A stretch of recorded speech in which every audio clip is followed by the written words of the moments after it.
second time trying to film this. This is Princess. She's decided it's a great time to eat her food right now.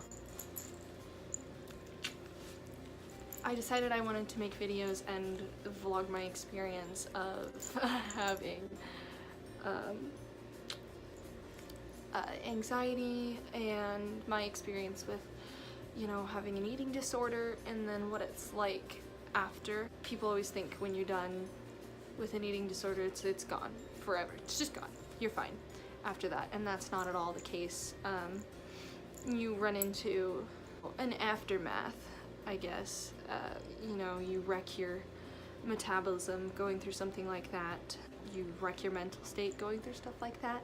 I kind of wanted to make videos about how I have managed to keep going after.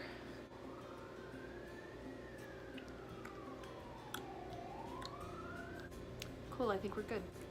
But I currently use counseling services through Kansas State University, and I'm receiving a new counselor this semester, but I kind of want to share with you some things that I learned from the last year of having counseling, and then this next semester that I'll have of counseling, which involve, you know, coping and grounding and things like that.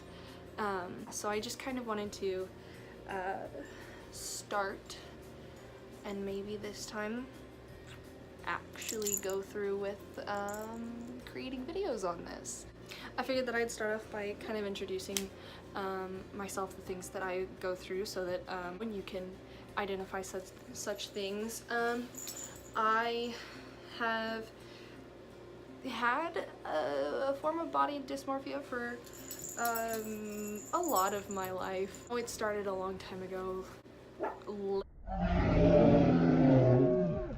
Hey! Stop! But, you know, really late elementary school, early middle school, come here.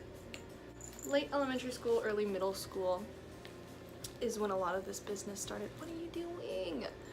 And most of these are things like phases that I've been through. So I went through a bulimia phase. I tried like a chew and spit. I don't know what that one's called. And then the more recent one is more of an anorexia, which that was the bigger one. And that one was like a 6-month thing. Truly wrecked my body, because that's the deepest I ever went into something. I never truly went that far until my junior year of high school. Yeah, so the most recent thing is anorexia. That happened my junior year of high school, and then, hey, okay, that's okay. So that started my junior year of high school, but it's come back in waves, never nearly as bad as before. Anyway, so with the problems that I have, I see myself as looking completely different every single day, sometimes completely different every hour. This morning I went to school wearing leggings and a crop top and then a sweater. Usually if I'm gonna wear a crop top, if I feel like I'm gonna be set on that crop top, I usually do put like a sweater or something else that I can kind of cover myself with, just in case, because most of the time I don't stay full days in crop tops. So now I'm wearing this t-shirt. Yeah, so that's fun. Sometimes I change 6 to 7 times in a day, change my clothes. Usually it's a shirt first. I'll change from a crop top to a t-shirt, then to a more fitting t-shirt, into a bigger t-shirt that doesn't show literally anything, and I'll change from leggings into sweatpants, or jeans into sweatpants, jeans into leggings, blah blah blah. Heels into, or normally it's flat shoes into heels, because heels kind of make your calves look better. Yeah, so I'll change my clothes quite a bit in a day, and as I'm sure you understand, that does take a lot of time out of my day, which kind of sucks. I end up bawling because I feel like I can't look good in anything. So the next thing I kind of want to cover is my body, what it looks like, the sizes that I wear, things like that, so that we fully understand how weird and incredibly ridiculous it is for me to feel this way. I wear a small in most things. I can wear an extra small in shirts. this is a small shirt. Granted, it is a men's small, but this is how most small shirts fit me actually. So yeah, this is a small shirt. These leggings are also smalls. They're small Victoria's Secret. But yeah, so this is kind of what I'm working with. Legs. I'm a dancer, so I don't really have trouble with my legs very often. Yeah, so I'm a 29 waist, like a 3/4 in jeans. My dress is a size 4. I'm a B 34. Usually I'm wearing sports bras, which are normally a small to an extra small, just because I need it to fit around my waist more than I need it to fit around my boobs. So that's what I look like. Those are my measurements. That's kind of how it is. And I also kind of wanted to count every day the different kind of changes that I make in my outfit. Today I only changed once. That's not very normal for me, but some of that is because I've had class all day, so I haven't had the opportunity to change. But I did go through variations. So taking off the cardigan, which is a very bold choice for me, putting it back on, putting it around my body, tying it on my waist, which is a tactic that I like to use a lot. I also don't have a really great relationship with food, but I've started to try and fix that. I don't eat enough, and I never have. Right now I eat 800 calories a day, 800 to 1,000, which is not great for someone who dances every single day for hours at a time, and I recognize that. And that's something that I tried to fix at the beginning of this semester, which was mid-January, something like that. Well, I bought a lunchbox and a bunch of things for that. Hopefully, I mean, it's really hard right now. I haven't eaten lunch every day since like almost elementary school, actually. So trying to consistently eat 3 meals a day is really hard. It's really taxing on my body. So I'm definitely trying my best with that. And I'm gonna try and keep you up to date on, you know, how I'm doing food-wise. Today I had a Nature Valley like breakfast bar thing this morning, and then for lunch I had crackers and cheese, pretzels and hummus. Oh, this morning I also had a little bit of cottage cheese, like a little thing of cottage cheese, and then I had a couple Oreos for lunch as well.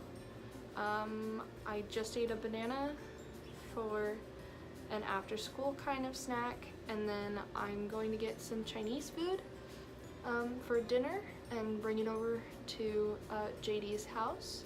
Yeah, that's what I've done for food today, and I guess I'll just keep you updated on how I'm doing with that. It's now Wednesday. I already had a dance class this morning. I have an 8:05 dance class, and then a 5:30 dance class today, and then today I'm going to my new counselor, which is exciting. I also have a tepogram for Valentine's Day today, like 1, but it's in Junction City, so I have to, hold on, look at this. She got there so fast. Since it's in Junction City, I have to leave at like 12:30. So today I feel okay. I have quite a few like gastrointestinal problems. Me, baby girl. That also doesn't necessarily help me in my journey. Today's been a decent day. Granted, it's only 10:15 right now, so there's no guarantee that it'll stay this way. But yeah, so I'll give you just a quick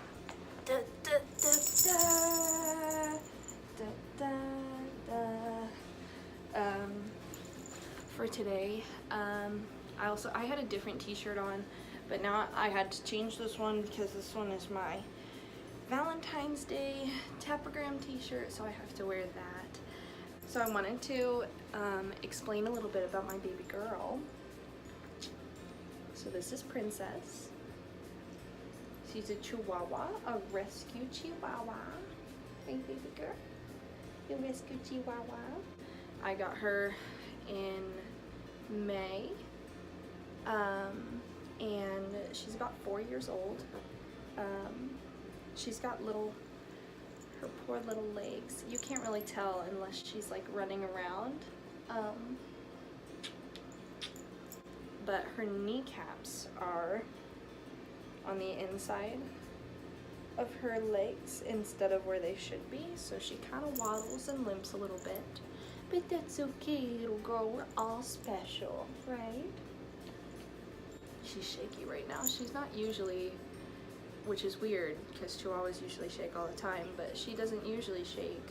Anyway, so Princess is my emotional support animal. Basically, what that means is that her presence, you can go. If you want, you can go, it's okay. Her presence helps with my anxiety and my mental disorders and such. If you feel that your animal helps you and your mental health overall, or if you want an animal that will help you in your mental health, there's an online thing that you fill out. You just fill out a questionnaire. You can get it through any doctor, any therapist, counselor usually. They'll tell you if they feel that it's fit for you. I spoke with my doctor and he said, yeah, that might be helpful for you. So what I did, rather than trying to get a note from my doctor and then through the housing district and all this business, I went online, I filled out this questionnaire, a fairly lengthy questionnaire. It took 30 minutes to an hour, about my mental health. Then they set me up with an online therapist, and then that therapist looked at my questionnaire and they decided whether or not it was fit for me to have an emotional support animal, and they did. So then after that I paid like $105 maybe, somewhere. It was over $100, not a lot much over $100, but it's like $105 for a housing letter, and then that housing letter just kind of says, hey, this is an emotional support animal, and then through the Fair Housing Act, they're not allowed to charge you pet rent, pet deposits, anything, if an apartment is not pet friendly, which this one's not pet friendly. They're not allowed to turn away your application just because you have a pet. They can turn away your application for other reasons, but not because you have your emotional support animal. So essentially that's how it works, or at least that's how it worked for me. You can probably have your therapist or counselor write a letter for you. I'm not sure. My doctor told me it had to go through the housing department where I lived, but for me it was just easier to go online and pay for it, so that's what happened. So yeah, so that's why I have my lovely little Princess, my baby Chihuahua girl. Come here. Yeah, so she's really great. She really loves snuggles. Since she's 4, and she's a rescue, she was never potty trained wherever she was before. She does wear diapers. She's not wearing one right now. That's just because she already went to the bathroom this morning, so I'm kind of trusting that she doesn't have to go anytime soon. So she doesn't bark very often. She has a little bit of separation anxiety, but that is slowly but surely being corrected. She fluctuates between 4.6 or 7 to 5. So yeah, as you can see, she's a very small baby girl. She's like, if I squished her up into a ball, she'd be the size of my head. But yeah, she's a very sweet girl. She loves people.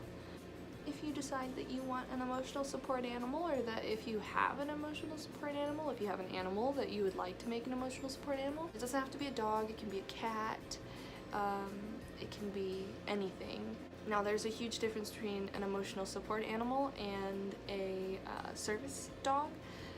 Service dogs are dogs, and they usually service a specific disability. So there's a very huge difference. There's a big test that your animal has to go through. Yeah, so I cannot take her into places that do not allow animals. Now with a service dog, which are usually seeing eye dogs and medical alert dogs, those dogs are different. They're allowed in places of that sort as long as they have a vest and the proper paperwork. So yes, if you get an emotional support animal, do not believe that your animal can go into literally everywhere. Also, don't abuse your right. A lot of people like to abuse your right, their right to have an emotional support animal, since it's so much easier to get an emotional support animal anymore. It takes one person to ruin everything. So if you do not feel that you need an emotional support animal, don't go online and try to make your cat an emotional support animal just so you can have it in places and not have to pay like pet rent and stuff. Don't try to cheat the system. You know, it just kind of leaves a bad taste in most people's mouths, because those of us who have emotional support animals for the sole purpose of actual emotional support, it does a disservice to us. Just be wary of that. Think about it. And don't just willy-nilly decide. And also don't try to, you know, diagnose yourself. Try to talk to someone beforehand. So the next thing, I wanted to keep you up to date on these things, so here, we're gonna travel. So this morning I had one of these little bars, just a Nature Valley sweet and salty nut granola bar. It's an almond granola bar, and it's dipped in almond butter in the bottom, so they're really good, and I love that. So that's what I've had this morning, which I understand is not a whole lot for some people, but for me that seems to be quite sufficient. I also have a 4:30 I have a 4:30 counseling session today, and then I have a 5:30 class, which again is another dance class. It's a musical theater dance class. So that's pretty much it, except then tonight at like 10:30, so it's pretty late. Tonight at like 10:30, the theater department is doing a Valentine's Day movie screening with everyone. So that'll be fun. I'll go to that. And then that's pretty much it. Tomorrow's tapagrams all day, so I'll be dancing all freaking day. Oh, it's Wednesday. We also have tapagram planning at 7. So, okay, I'll check in with you later. Cool.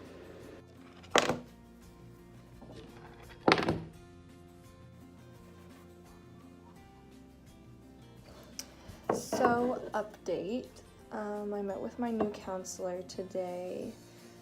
She seemed really nice. She was a little hesitant in talking.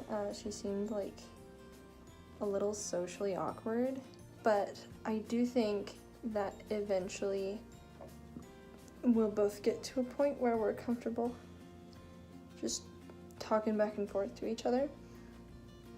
But for right now, it's not there.